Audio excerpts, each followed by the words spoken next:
That's right. I saw a sign coming over on a bumper sticker, and it said that those who are waiting for the 11th hour to die have to realize some of them die at 10:30.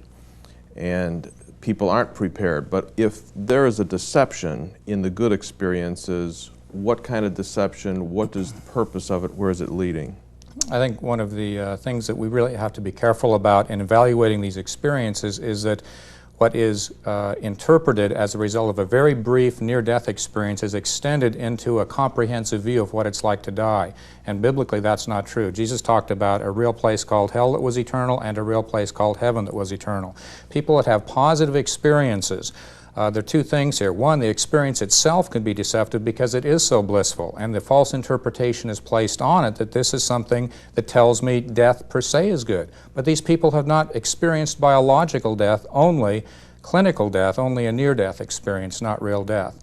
Second, many of these experiences have clear evidence of spiritual warfare. The being of light gives teachings that deny the teachings of Christ and the Bible. The spirits that appear do the same thing. They give a false view of God, of the nature of death, of the afterlife. They're not concerned about sin. But sin is something that all of us need to be concerned about. We're all sinners, and we all intuitively sense that God is a good God. That's why we never ask, why is there so much good in the world? We always ask, why is there so much evil? We know that ultimate reality is good, and yet if God is a holy and just God and we're sinful, we have to deal with the sin problem.